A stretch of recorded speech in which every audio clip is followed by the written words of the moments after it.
blood. Its noxious crimson color is ingrained in my psyche. It has the power to frighten. Blood! It's my blood! Or even make people faint at just the sight of it alone. However, for myself, just hearing about that putrid substance turns my stomach and makes me want to retch. No matter how hard I try to forget it, I can't get that disgusting color out of my head. I want it out. I'm sick of thinking about it. I want to get away. I hate it. Get it away.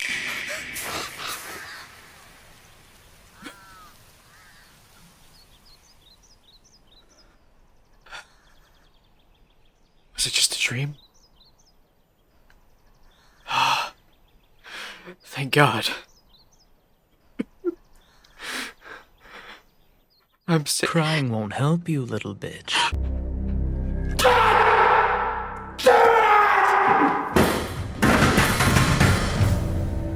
Whoa! In a way, definitely not. You're gonna have to kill me. I could be playing Spider-Man right now! I could be playing Spider-Man right now! I could be playing Spider-Man right now! Oh my God! I could be playing Spider-Man right now! So many of you guys kept telling me to watch Diabolik Lovers Season 2. And after damn near a whole year of you guys asking, I finally caved and decided to torture myself again. As much as I really just wanted to sweep this anime under the rug and treat it like a bad dream. However, you animals wouldn't let me forget it. I've brought my friend Chad back once again, even though he really didn't want to, and we're back for Season 2! Stop! So, from what I gathered, and what from everyone has been telling me in the comments, Season 2 is not at all connected to the first season. So, my prediction at the end of my first video was completely wrong. Which sucks. But on a serious note though, how the hell are they gonna make Pancake here say, "I'm so thirsty," after everything we saw her go through, and along with all the information we know about vampires, and then turn around and keep her a damn human? I'm so thirsty. I wonder why. Anyway, at the start of everything, we're reintroduced to the original cast of degenerates who caused us so much emotional turmoil before. But now, with Japanese honorifics in tote.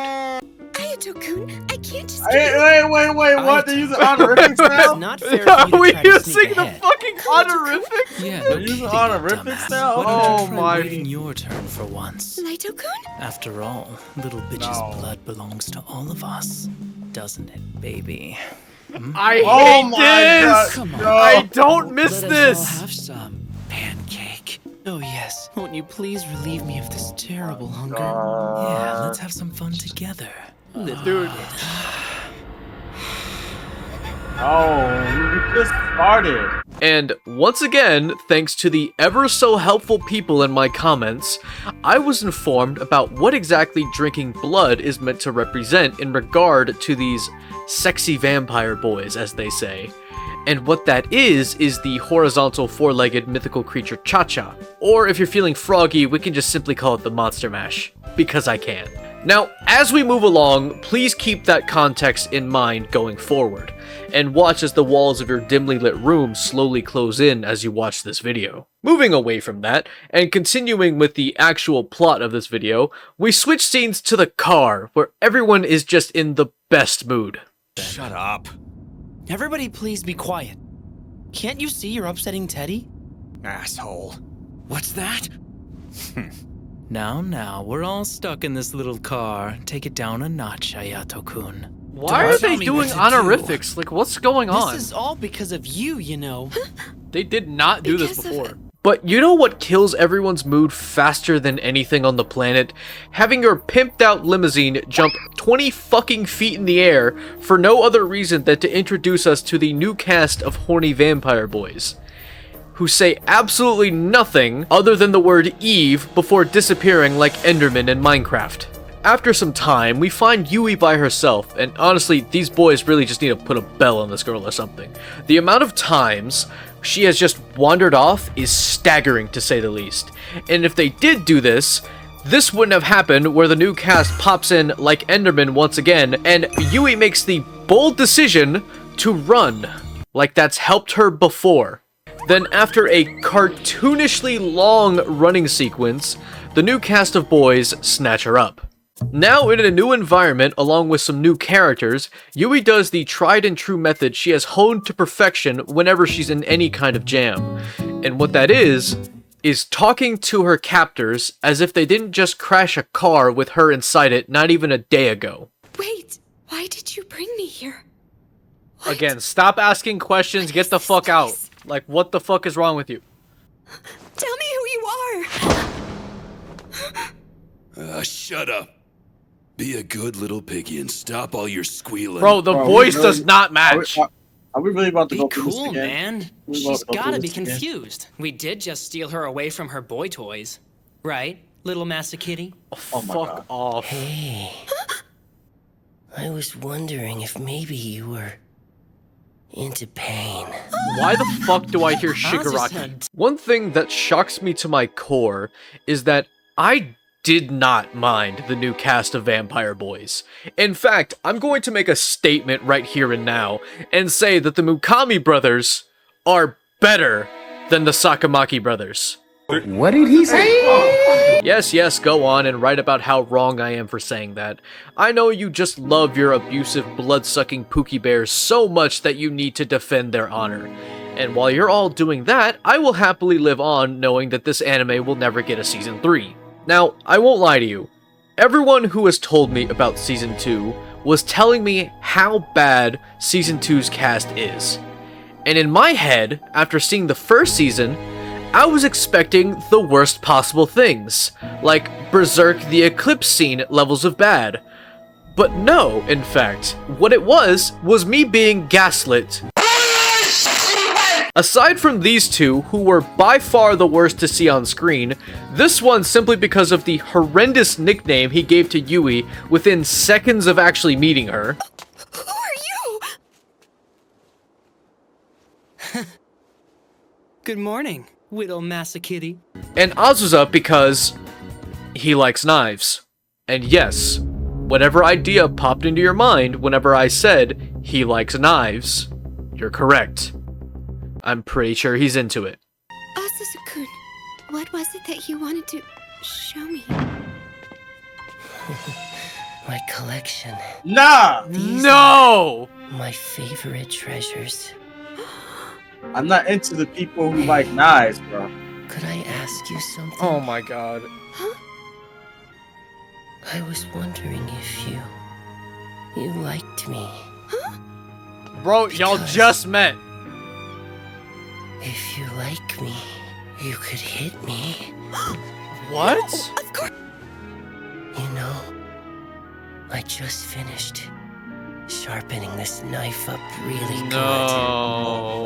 God, bro. Y'all left me good. I alone was with sort this of hoping dude. that you might like No. me.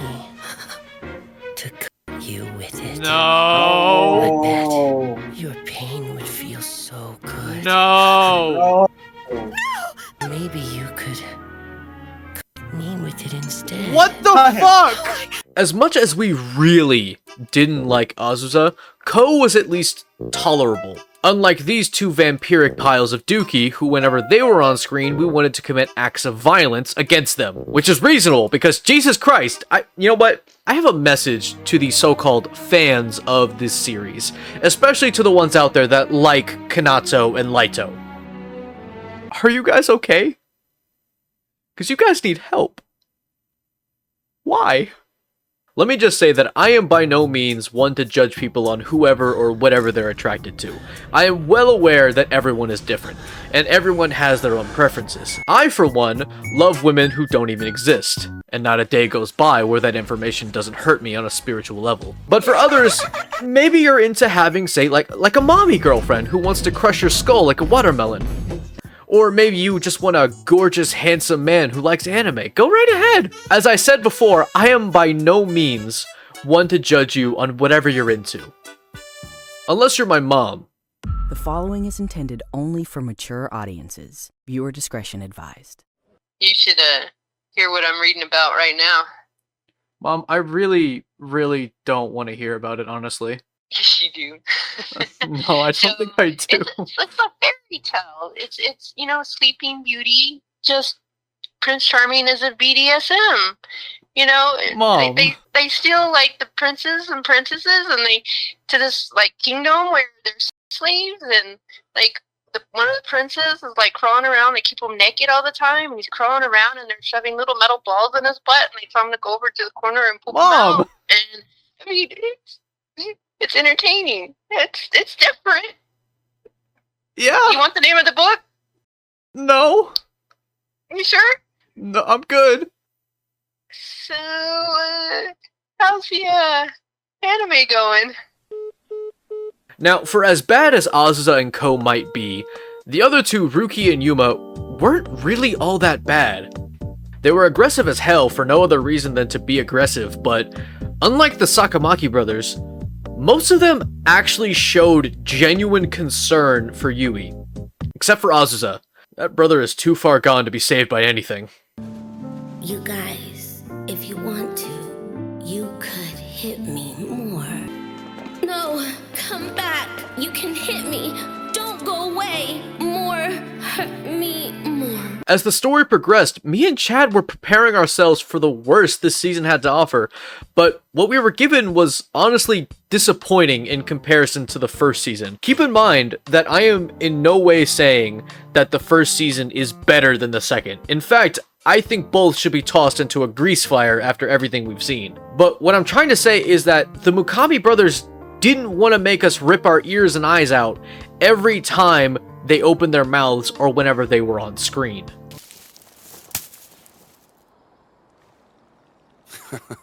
Yeah, these are ready. This is by far the one that's thrown me for the loop the most. I was not expecting this guy to have a fucking garden. They look delicious. Of course they do. I know my way around a garden. What got a green thumb? Cowboy star. Oh no. There we go. Yuma-kun! Oh my fuck. Unprompted. He's not that bad though, compared to like the rest of them. Listen. It's so fucked up. He's been her, but it's like he's like No, it's like, no, it's bad. It's still bad. It's still bad. Where are you going? No, it's definitely bad. It's definitely bad. Now it is, yeah. You was on a good roll, so you about to become my favorite. Give me more. Nah, it's getting worse. It's just getting worse. For a while, we thought this was going to be super easy. We were on top of the world. It felt like getting through the rest of these episodes would be a breeze in comparison to how it first started. We were chillin'. In fact, we were actually rooting for the Mukami brothers towards the latter half of the season. Yuma was fairly chill after we got used to him. Ko, aside from the nickname, had an actual personality, unlike everyone in the original cast. So we kind of vibed with him. Ruki was meh, but alright, and Azusa... Look, we don't like Azusa. Just making that clear right now. We do not like him. If this is all this season had to offer, then this was going to be even easier than I and Chad had initially thought. If you remember anything at all from my first video, you have to know that with each episode that we got through, it just got more and more difficult to hit that play button for the next episode. Just because it became so difficult for our brains to function after being exposed to that kind of media for such an extended period of time. However, in Season 2, there were only 3 moments that we could think of that really and truly made both Chad and me uncomfortable. The first was the quadruple way monster mash in episode 1, the first time Mr. Stab Happy was on screen, and this episode where Ruki has a fucking meltdown when his plan of using Yui, who for the entire time she has been there has been referred to as Eve, along with each of them drinking enough of her blood to turn any one of them into Adam just wasn't working. So he comes up with the brilliant idea of locking her up in a dark room for an entire week. Hey, Ruki-kun. How long are we planning on keeping her locked up in there? It's been a whole week, dude. We need more of Eve's blood if there's going to be an awakening. Our food doesn't need her freedom. Okay, we get it. But we can't just keep her locked up in there forever, man. And it was this moment alone that made me realize just how much I liked the new cast over the original. Once again, I do not like any of them, but tolerate is probably a better word to use for how I feel towards these future offenders.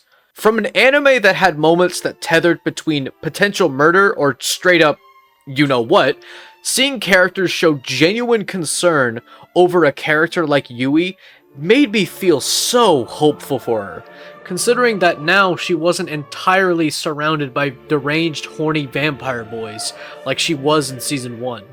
However, after experiencing that slight glimmer of hope with the new cast, all the optimism I felt in that instance fucking left my body the moment we saw Ayato on screen. And then all the bad memories came flooding back all at once, and we were not happy about it. Oh my god, bro. Oh, hell no, man. What the fuck, man? Get your ass on, boy. Get your goddamn... Ayato coming back was an absolute clusterfuck of events because of what followed after he decided to bring her back to the house from Season 1. Seeing each of the old cast members get reintroduced again was terrible because we did not miss these freaks. Welcome back, little bitch. Oh my fucking god! I'll bet you Why did he whisper? Poor Ayato. He's just been so thirsty. Laito-kun. Now I'm thirsty too. I missed you, baby. No, don't say that. All the things Please they don't. were doing to your body. I gotta say, really turns me on. Ah! I'll make it feel good. I'll make you forget about everything. Can we not with this, Seems I picked the please? perfect spot to interrupt. Thank you! I'm actually saying thank you to one of these guys, because he put an end to it. Subaru-kun, I didn't. I really... You didn't what? Damn it, I bet you loved it. Subaru-kun, how romantic. Don't worry, little bitch. Whenever off, he punches dude. a wall, it means he really cares. Bullshit. Alright, can you shut up about them? What? I don't want to hear Bro, their they names keep around here popping again. up like Enderman, man. And Pancake. When Yui returns to the Sakamaki mansion, that's where the plot decides to kick back in, and we finally get to see what the Mukami brothers were after calling Yui Eve the entire time she was over at the other mansion. And guess what it is?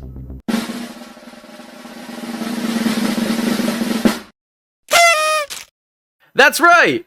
We still don't fucking know what Adam is, nor do I care enough to delve deeper than the explanation that was given in the anime.